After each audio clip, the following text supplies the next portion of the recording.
Hello, my friends. I want to talk today about intuition with you.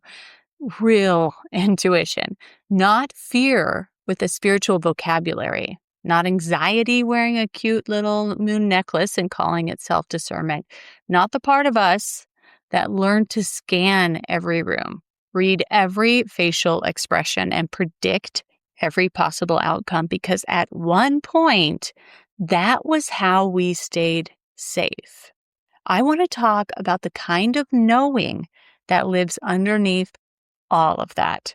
Because you guys, I am seeing so many people make decisions from trauma and call it intuition.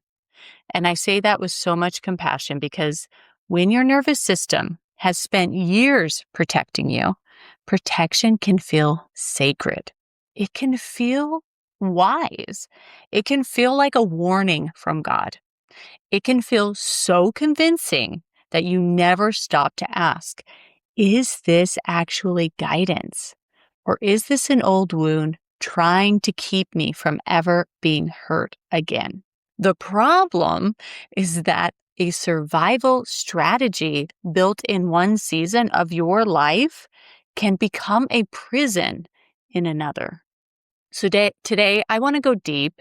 I want to explain what intuition actually is, what trauma can sound and feel like, and why the two are so easy to confuse, and how to make decisions without handing the microphone to your most frightened part of you. This is not about distrusting yourself. It is the opposite. This is about knowing yourself so honestly that you can tell the difference between your wisdom and your wiring. But real quick, welcome if you haven't been here before. My name is Aubrey Barr, and I have been an intuition coach for years now. It's one of the things that I do. I base this podcast off of being a creative and entrepreneur, and also understanding the subconscious and being able to rewire your nervous system so that you're not in constant trauma fight mode, right? So for me, intuition is a direct knowing that arrives before the mind has built the full argument. It is information that may come through the body, through a thought, through an image, or through a feeling, sometimes through prayer or a pattern you suddenly recognize, or through a quiet sentence that seems to land fully formed. It does not always explain itself. It often says this long before it tells you why. I believe intuition is one of the ways God can work through us. I also believe we have been given a body, a brain, lived experience, discernment, and agency.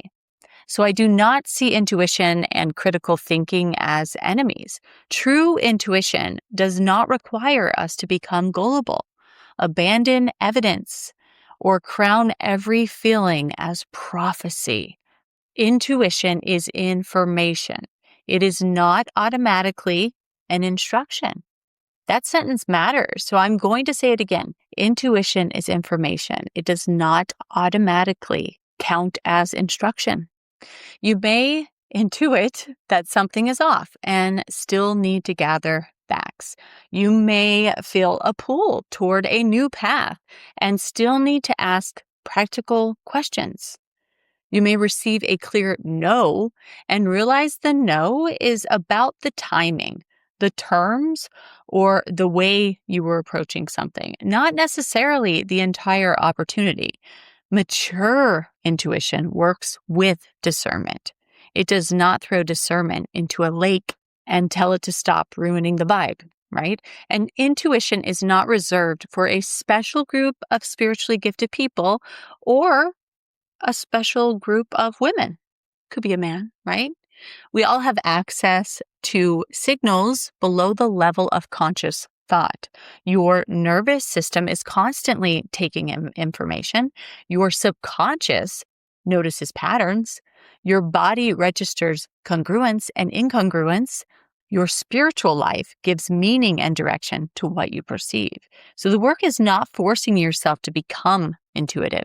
The work is clearing enough noise that you can recognize what has been there all along, because it has been there all along. Okay? Now, why, my friend, is there so much confusion around intuition and trauma? Trauma is also fast. Trauma also lives in the body. Trauma also notices patterns before your conscious mind does. That is why this gets confusing for some people. If you have been betrayed, your system may become extraordinarily skilled at detecting tiny changes in tone, behavior, availability, or affection. If you grew up around unpredictability, you may be able to read a room in half a second. If love once had to be earned, you may feel danger the moment someone seems disappointed in you. These perceptions can be accurate, okay? But the meaning attached to them may not be. You may accurately notice that someone's energy changed and then leap to, they're angry at me. I did something wrong. They're leaving. I need to fix it right now. The first piece may be observation. Everything after it may be old programming. This is why being highly perceptive does not automatically mean every conclusion is intuitive. Hypervigilance says, I noticed a shift and I must solve it before I am harmed. Intuition may simply say something shifted. Pay attention. Trauma is usually trying to close the loop as quickly as possible. It hates uncertainty. It wants a verdict. It wants an explanation. Kind of sounds like us these days, right? It wants to act now so the body can stop feeling exposed, right? Because why? It's uncomfortable to feel exposed. Intuition can tolerate an unfinished sentence. It may give you only the next step. It may tell you to wait. It may let you remain in the unknown without demanding that you manufacture certainty just to feel safe. There is this myth, though, that intuition is always calm. But sometimes intuition tells you something that kind of scares you, right? It may tell you you are going to change a job. It may tell you that you have to have a hard conversation, or that you need to charge more. You need to take up more space, right? Or admit what you want. That doesn't always feel great to your nervous system, right? The intuitive message may be simple, but your nervous system can become loud in response to it. So the question is not only do I feel calm, the better question is what remains true after I have supported my body through the fear. Intuition and fear can arrive in the same room. Fear does not automatically invalidate the knowing, but fear should not be allowed to interpret the knowing all by itself. This is where it gets maybe a little complicated for some people. For example, the knowing may be, I need to set a boundary, but fear might add on, and if I do, everyone will hate me. I will lose everything. I need to send a 7-paragraph text at 2:13 in the morning. The first sentence may be intuition. The frantic sequel is probably your protection system auditioning for the series. So how intuition and trauma tend to feel different. There is no single sensation that means the same thing for every person, right? So I do not want you turning this into another rigid checklist. Please do not do that. Do not override yourself. But are there patterns here worth noticing? Trauma often feels urgent. It says now, immediately, before it is too late. Intuition can be immediate in an actual danger situation, of course, but if your body says leave, you do not need to sit in the parking lot and journal for 45 minutes. Safety comes first. But when you are not in immediate danger, chronic urgency is often a sign that your nervous system wants relief more than your deeper self wants action. Trauma often repeats and escalates. The story gets bigger the longer you sit with it. It collects evidence. It predicts catastrophe. It rehearses conversations and keeps moving the goalpost. Intuition tends to be clean. It may repeat, but it usually repeats the same core message without needing to inflate it. Trauma often feels personal and identity-based. I'm not safe. I'm not wanted. I'm going to be abandoned. I'm going to look stupid. Intuition is more likely to be specific. Do not agree to those terms. Ask another question. This person is not being fully honest. Wait until next week, right? Trauma often demands certainty. Intuition can coexist with humility. It can say, this is what I sense, and I am willing to be wrong about the story I have attached to it, right? We don't always know the why, do we? So trauma tends to narrow your world. It pushes you towards controlling, avoiding, appeasing, proving, chasing, shutting down. Intuition may lead you away from something, but it usually brings you closer to integrity. Even when the choice is hard, some part of you feels more whole inside it. Trauma asks, how do I make sure I never feel this pain again? Intuition asks, what is true? What is aligned? What is mine to do now? I love the body. You guys know that. My work is rooted in the body. That is how this whole journey began for me when I started massage 20 years ago, right? But listen to your body does not mean obey every sensation without context. Your body can hold intuition. It can also hold lack of sleep, low blood sugar, hormones, grief, caffeine, old memories. And the fact that you have answered 17 texts while somebody was asking you where the shoes are. A tight chest can mean no. It can also mean that saying yes would make you visible, and visibility used to feel unsafe. Expansion can feel frightening when your nervous system is accustomed to contraction. A feeling of relief can mean alignment. It can also mean avoidance.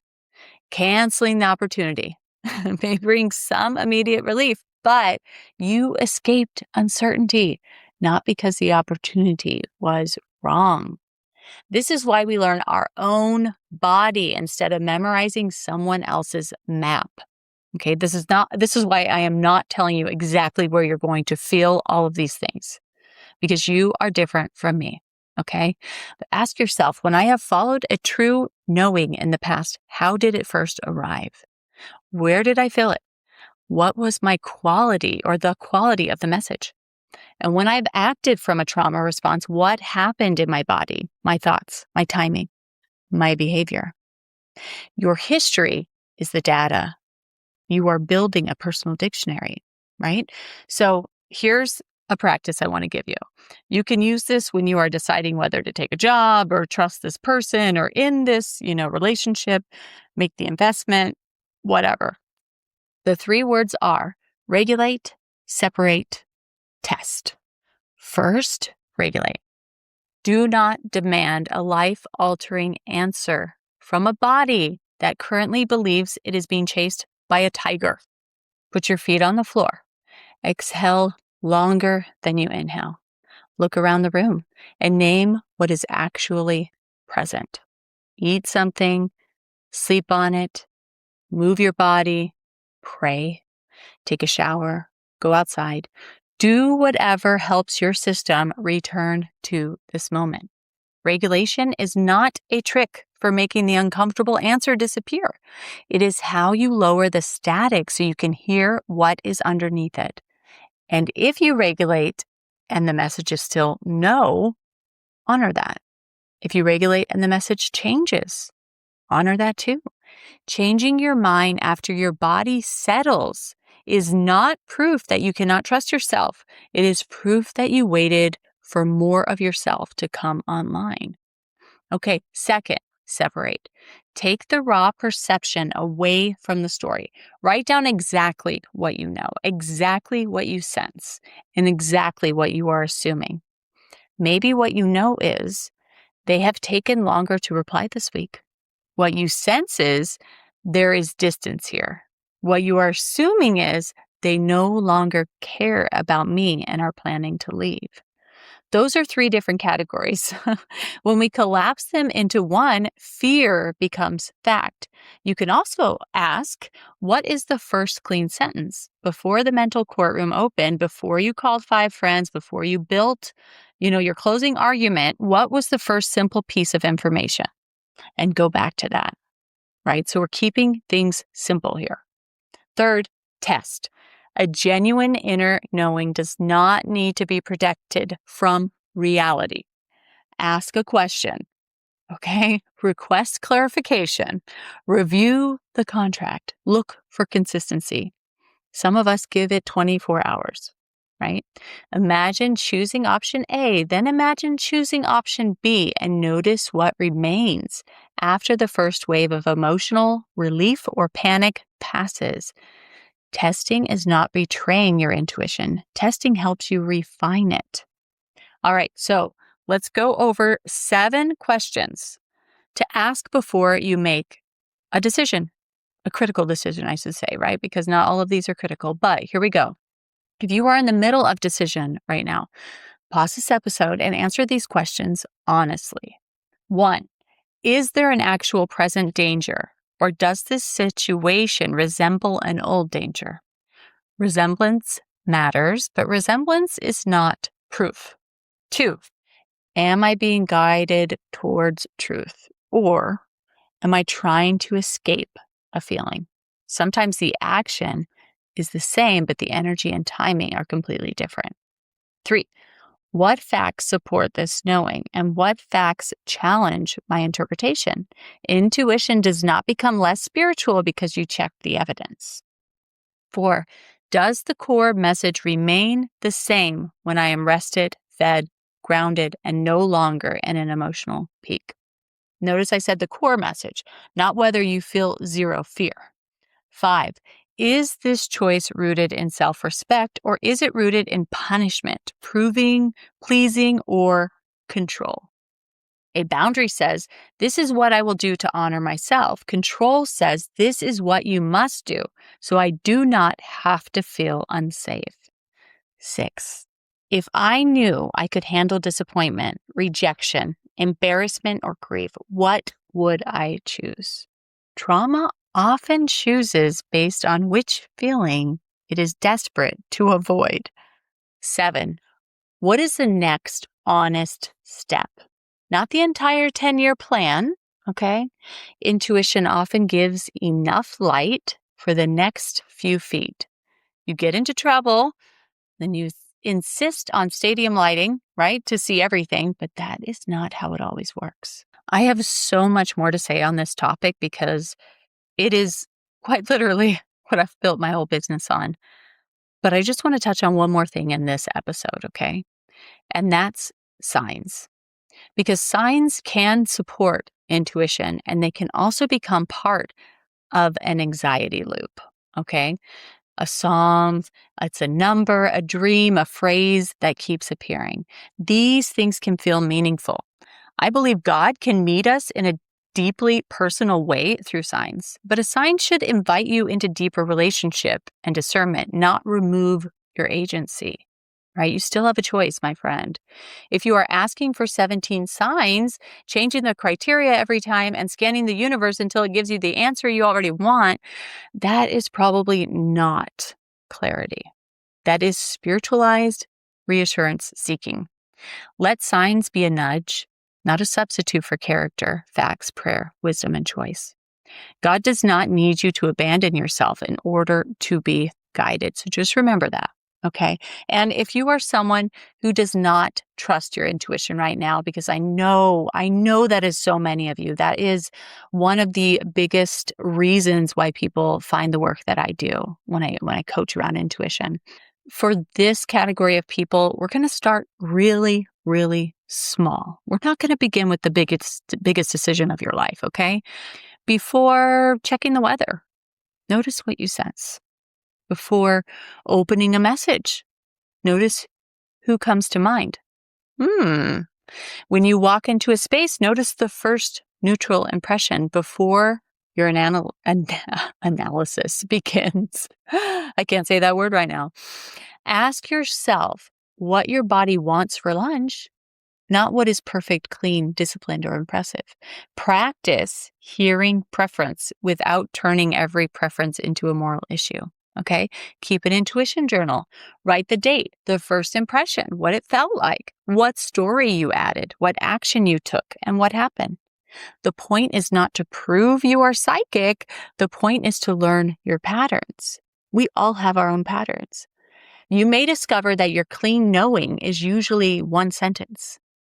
You may notice it lands in your chest or your belly or behind your eyes. You may realize your trauma voice uses words like always, never, everyone, no one, hurry, right? Please give yourself permission to get it wrong here. Intuition becomes clearer through relationship, not perfection. Okay, it's just like a muscle. It's just like a muscle in your body. You have to use it in order to hone it and get it stronger. If every misread becomes evidence that you cannot trust yourself, you will either shut down your knowing or become defensive and insist that every feeling must be right. Neither one of those scenarios is self-trust. That's the problem. Real self-trust sounds like I can listen deeply, I can check the facts, I can make a choice, I can adjust when new information arrives, and even if the outcome hurts, I will not abandon myself inside it. Your intuition is not here to guarantee that you will never experience pain. That is one of the hardest truths. Sometimes you will follow your deepest knowing and still grieve. You will make the aligned voice and still disappoint someone. You will take the brave step and still have an imperfect outcome. And yes, I know this by experience.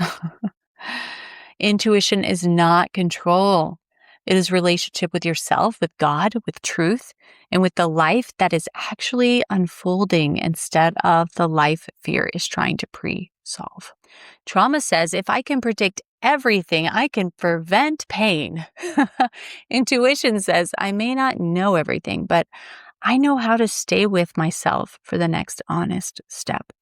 So if you are facing a decision today, do not ask only, what am I feeling? Ask, what is the feeling protecting? What do I actually know? What remains when I settle? What choice brings me into greater integrity? Regulate, separate, test. Let your body speak, but do not make it speak alone. Let your mind participate, but do not let it cross-examine every sacred knowing into silence.